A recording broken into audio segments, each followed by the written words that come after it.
Assalamualaikum warahmatullahi wabarakatuh. Semoga semuanya dalam keadaan sehat walafiat dan masih semangat untuk belajar. Buat yang udah kenal sama aku, rajin-rajinlah kalian belajar.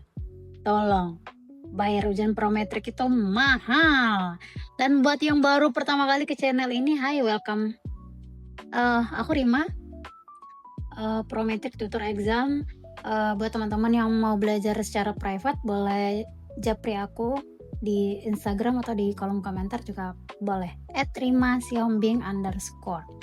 Okay, so in this meeting we will talking about third trimester hemorrhage. Okay, just wait moment, my pen still not on. Okay, intinya nih adalah perdarahan di third trimester. Apa aja? Terdiri dari placenta previa and placental abruption placenta. Oke. Karena ini di complaining in third trimester atau di hamil tua ya, third trimester.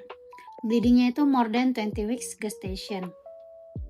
Jadi how to membedakannya adalah immediate differentiation between two clinical obstetric emergency is required.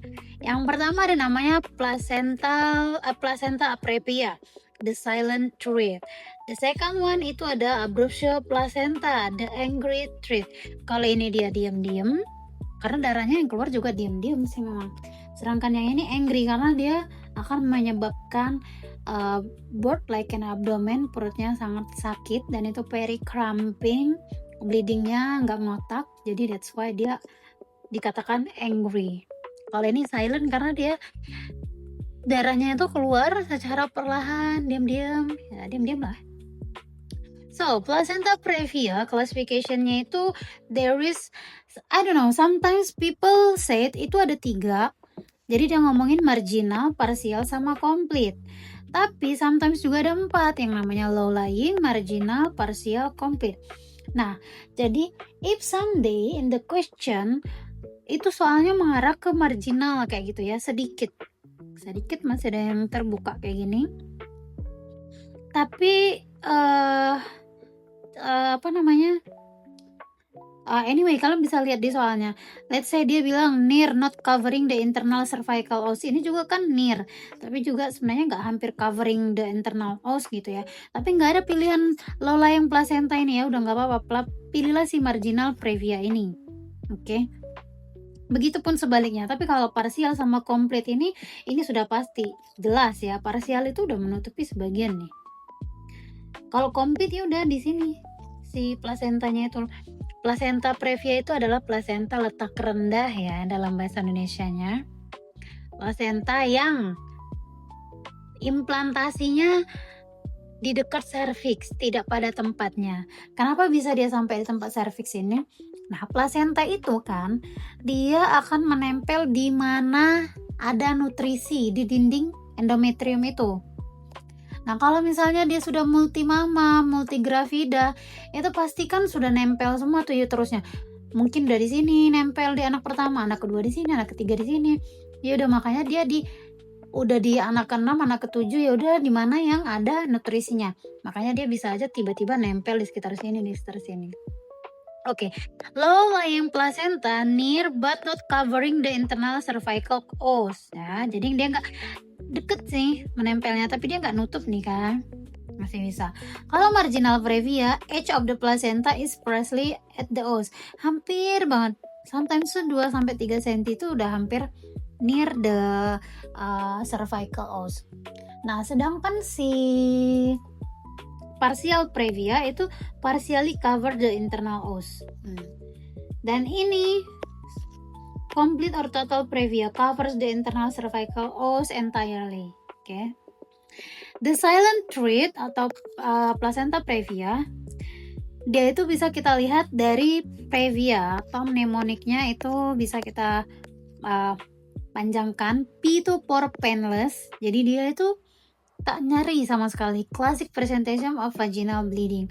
Rednya for red bleeding karena dia itu ya si ini tadi makin melebar lah ya.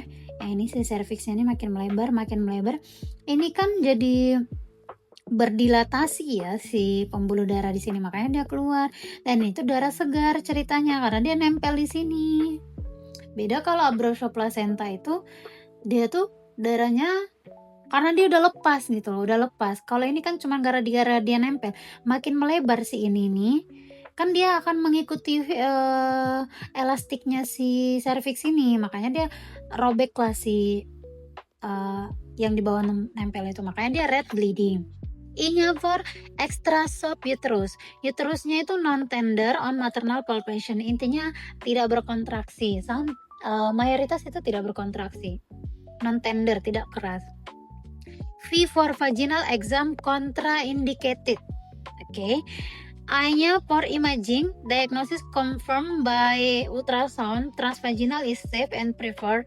Ya karena kalau kita kalau dia per abdomen doang itu kan nggak terlalu kelihatan, that's why kita harus transvaginal. A for abdominal delivery, cesarean require for complete or major previa. Kalau masih bisa kayak si low lying marginal previa ini, sometimes kita still can NVD, normal vaginal delivery ya. Jadi ini penting, kalian bisa screenshot. Nah, the absolute rule of previa, primary warning, never perform a digital vaginal examination in suspected or confirmed placenta previa. Don't forget ya, ini kayak ada nih soal. Kita nggak bisa perform digital vaginal examination. The mechanism touching the cervix can disrupt placental attachment. Nggak boleh VT ya. And provoke catastrophic life-threatening hemorrhage. Karena itu akan memicu kontraksi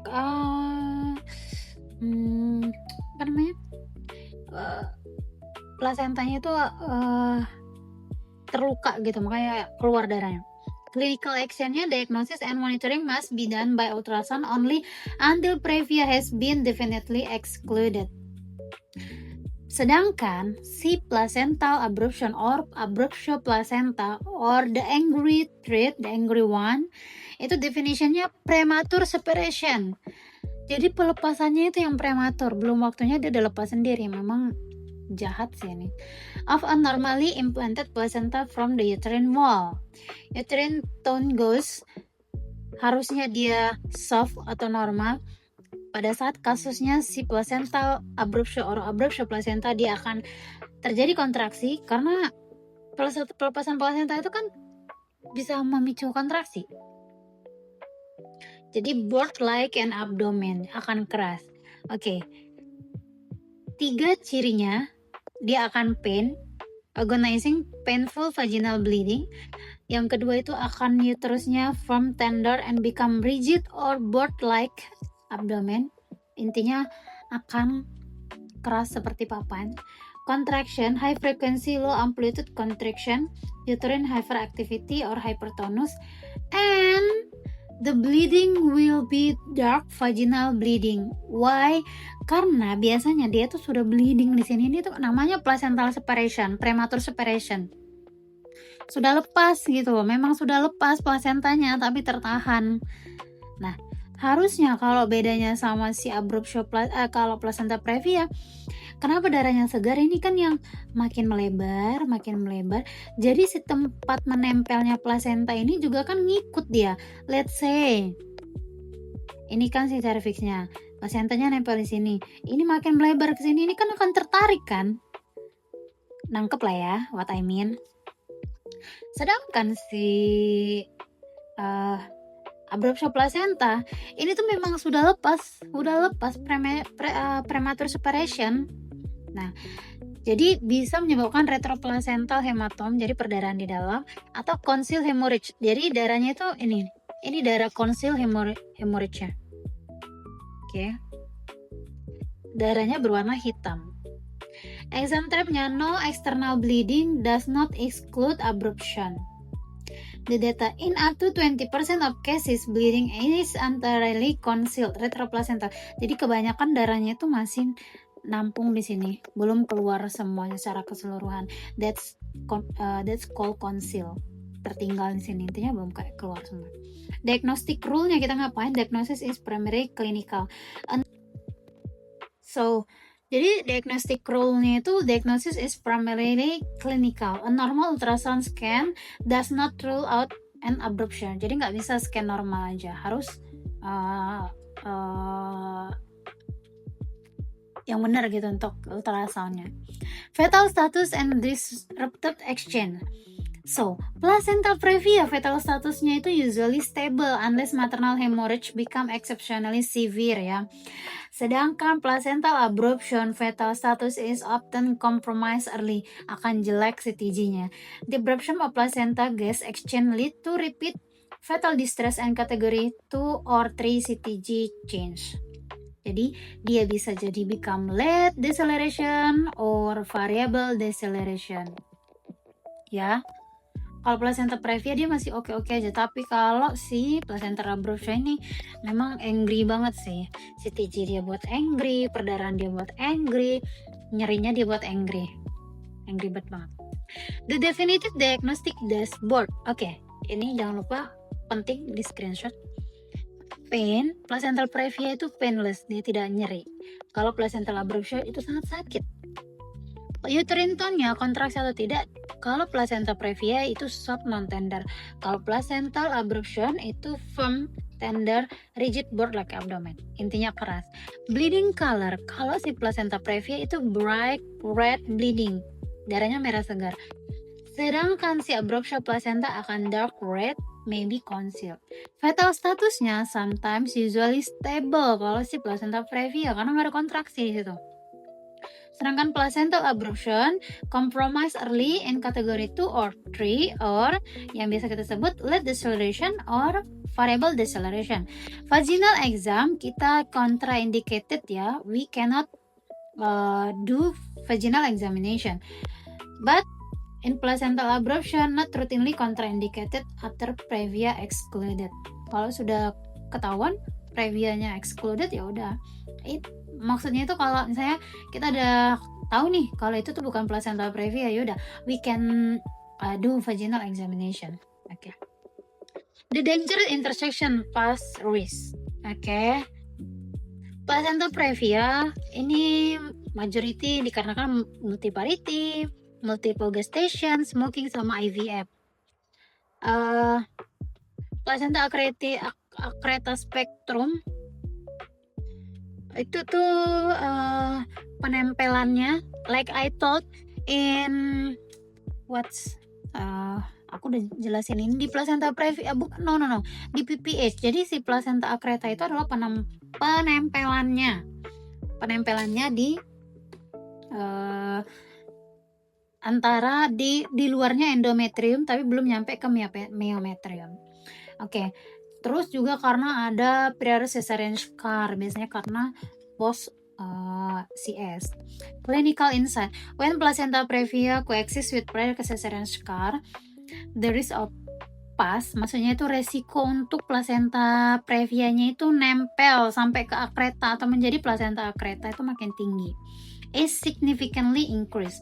Clinical scenario and exam frequently combine these two specific risk factor. Like I told you tadi, kalau misalnya anaknya sudah banyak multiparity, multigravida, itu kan sudah pasti endometriumnya itu sudah ditempelin semua sama placenta toh, makanya apalagi dengan kasus CS ada luka di situ, ada scars post CS itu tuh yang menyebabkan plasentanya bisa nempel sampai ke accreta, increta, or percreta. Oke, clinical action pathway placental previa. Kita cek dulu maternal statusnya. Is there heavy bleeding, ongoing bleeding with hemodynamic stable? Kalau yes, ya udah berarti kita emergency cesarean section ya. Tapi kalau no, ya udah kita lokasiin dulu via ultrasound. Kita lihat tuh apakah dia complete major previa, berarti kita cesarean section. Kalau low lying placenta, detail obstetric assessment, kita bisa aja trial vaginal birth. Terus remote from term, expectant management, pelvic rest, close monitoring. Ya kalau belum term, berarti kita expectant management. If there is no emergencies of the bleeding ya, there is no problem with the baby, with the CTG, with the mama. Tapi kalau misalnya sudah term, terus semuanya oke, ya udah why we have to keep alhamdulillah, why we have to keep the baby inside the belly of mama gitu ya, udah kita deliver aja. Midwifery obstetric triage substack abruptio placenta ya. Kita ngapain? Call for help. Notify obstetric team immediately. Assess maternal vital sign, continuous fetal monitoring. Establish large IV, 2 IV line ya. Satu untuk kristaloid pengganti cairan tubuh, dan second one is for transfusion. Jangan lupa CBC, coagulation profile, PTA-PTT ya, fibrinogen, blood type, golongan darah, sama cross match. Assess vaginal bleeding. Remember, conceal hemorrhage is possible. Walaupun gak ada bleeding yang keluar, mungkin tertahan di dalam itu maksudnya. Prepare for expedite delivery. Mode depends on severity and fetal status. Monitor closely for hemorrhage shock. Tapi mostly kita lahiran dengan CS. Systemic complication and red flag. Previa complication biasanya severe hemorrhage sama placental accreta resikonya. Karena ya itu tadi yang kayak I told you, kasusnya placenta previa ini majority itu karena multiparity. Jadi nggak ada lagi tempatnya untuk menempel. That's why dia bisa menempel sampai ke lapisan terluar endometrium. Abruptio placenta itu biasanya bisa menyebabkan komplikasi di IC, disseminated intravascular coagulation. Jadi ada masalah dengan koagulasinya. Harmac complication heavily tested associated with falling fibrinogen levels and prolonged PTA-PTT. Prolonged PTA-PTT itu adalah protrombin dan trombin ya. Jadi pembekuan darahnya itu lama. Covalent uterus, blood infiltrating the uterine myometrium. Jadi karena konsil, darahnya masih tertahan di dalam, itu bisa keinfiltrat sampai ke myometrium. Myometrium tahu ya, lapisan tengah dari endometrium. Renal failure secondary to severe hypothalami, hypoxia, fetal death or hypoxic injury. Memory mastery. Okay, previa is painless and pretty. Bright red blood, soft uterus, no vaginal exam, ultrasound to diagnose. Kalau abruptio is agonizing and angry, artinya dia marah lah. Kalau ini masih cantik. Rigid board like uterus, watch for concealed hemorrhage, DIC, and expedite delivery. Oh my god, aku lagi sariawan guys, I'm sorry. Master the contrast, anticipate the exam trap, save the patient. So enough for placenta previa and abruptio placenta. If you still have any doubt, jangan ragu untuk bertanya kepadaku. Dan buat kalian yang mau join di kelas, boleh chat aku di Instagram @rimansambing_. See you, jaga kesehatan semuanya. Assalamualaikum.